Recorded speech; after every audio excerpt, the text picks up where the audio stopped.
Hello. So, on the topic of that moment in your relationship where you really feel you need to go, but you say to yourself, I can't live without this narcissist. I can't live without this person. And I don't mean business, and I don't mean children. I mean inside your heart. And when that happens, to me, that is a sign of both the addiction you have to your narcissist and the trauma bond in which you find yourself with the narcissist. That's both things working together to make you think you can't live without your narcissist. Feeling that way can be an awfully grave side effect for someone who is a fixer, who wants to know that they've helped. You want to know that you got through. You want to know that your love made a difference in their life. You want to know and stick around for the benefits that you think you're going to see by bestowing your love upon them. You want to hang on so that the future promising that he's done you, you can reap the benefits of. He's going to end up mine. I'm showing him all of this in me. I'm giving him all this. He's going to end up mine. Of course he is. He's not going to leave me. Why would he leave me? I'm doing everything he asked. I'm being, the way he wants. That is the danger of feeling that addiction and that trauma bond, because you will do everything in your power, including compromise yourself, to be with that person. And you'll start to bargain with them, with things that you don't even want, but you'll bargain anyway. Anything to appease the situation, to make them feel good, to make them happy with you. You get very happy if you say something and they come back and they're like, oh, honey, thank you, and that's wonderful, and I love you, and blah, blah, blah, blah. You fixed it. You helped. That's a rush for people like us who are fixers. We love that. We love when we feel like we can help fix them, but that can lead to you craving that moment of him acknowledging that you helped him and him telling you that you are important in his life because you've showed him the light. They come out with all these different things. When you find yourself in the middle of that and you're in the relationship, of course you feel like you can't live without it. It's addictive.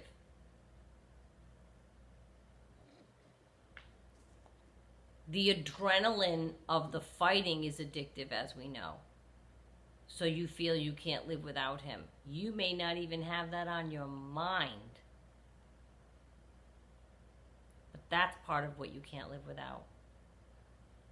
All those endorphins we've talked about, the cortisol, the dopamine you get, that's all things that you feel you can't live without the person. But it's the cycle that you're in that you're addicted to, which in turn feels like we're addicted to the person.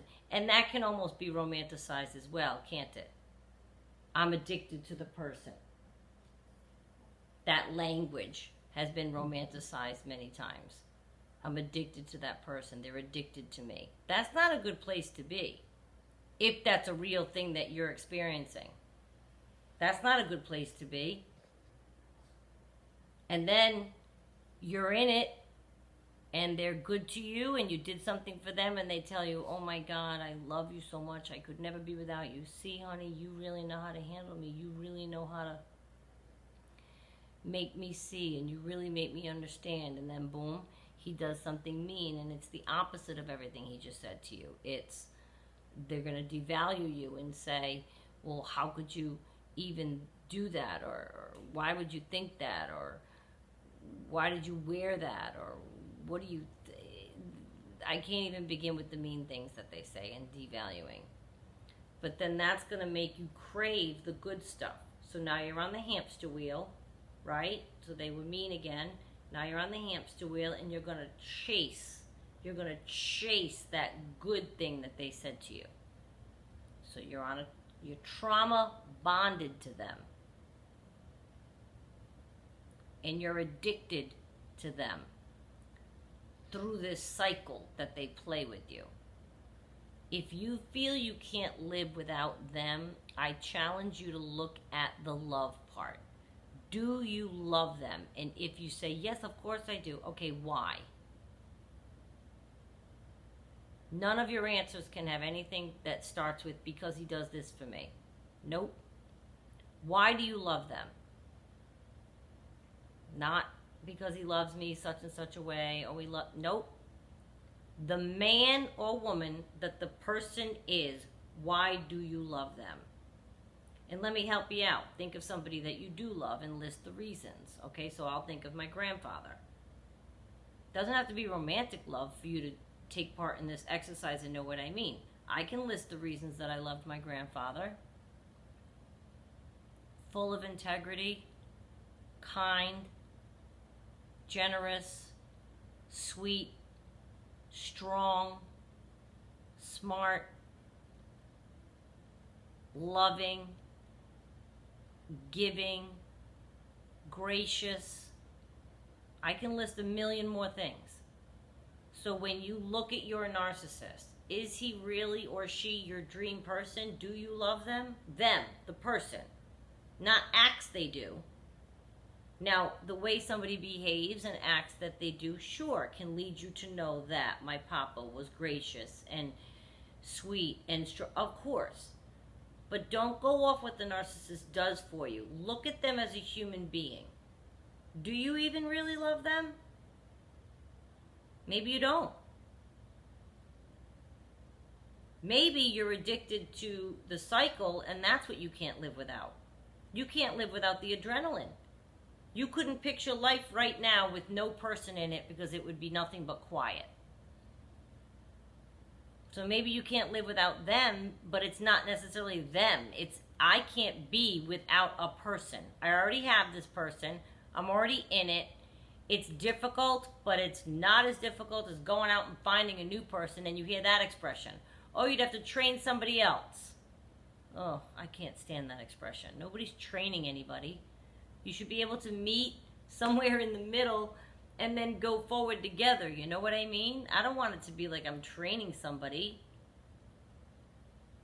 But if you're with someone and these cycles of behaviors are still going on, I challenge you to think it's not them that you can't live without. It's the cycle. It's the adrenaline. It's the cortisol.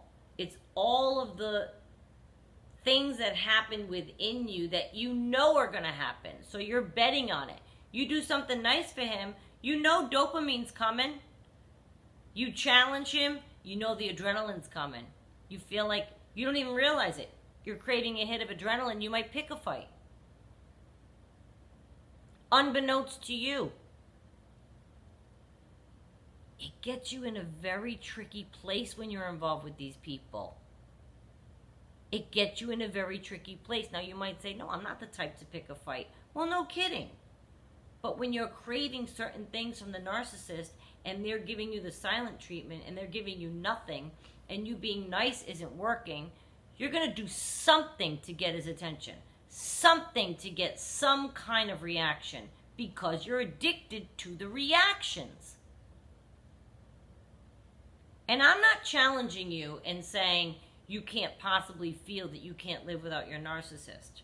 Maybe you love them since you were 15 years old and you're 45 and you can't picture living without them. I am here to tell you, though, that you've never tried. And I am trying to point out to you that it may not be the person, even after 30 years. A woman commented on my videos recently. 30 years married. I forgot which video, but if you read enough comments, you'll find her. She's been gone from him 10 months. And she's basking in the joy of a grandchild and a daughter. You know what I mean? Like, She's living without him, and it was 30 years she put up with it. I'm sure she felt that many times she couldn't live without him. And then she started to get educated, and she started to learn, and she started to pay attention. I think it's the cycle that we become addicted to, and that trauma bond, and then it makes us feel we can't live without them. Did you ever try it? Did you ever think it through? Allow yourself to go there. If you want to leave, allow yourself to think it through. Allow yourself to think of yourself with no one around. Can you hear? It's peaceful in this house right now. You know why? Because there's no narcissist here. That's why. I'm addicted to the peace and quiet. I'm addicted to my day being what I know it's going to be. There's no surprises in store. There's no ugliness in store. There's no of the negative in store anymore. And I'm addicted to that. That's a very peaceful feeling. So the next time you think, but I can't live without him, I can't picture leaving him, that's because you haven't broken away from the cycle long enough to stop craving those things. It might not be them, is my point. There could be another person out there that makes you 8 billion times more happy. There could be a period of alone time for you for 6 months where you could become blissfully happy and get to things that you've been planning on doing that you put off because every single day you're with a narcissist is about them. Every single day. Even if it doesn't start out that way, they'll make sure it ends that way. And you'll be all upturned and in and around what's going on with them. All you need is yourself to be honest and look at the situation, and then you can really determine whether or not you can't live without that person. I don't ever want anyone to feel like that, because all you have is yourself.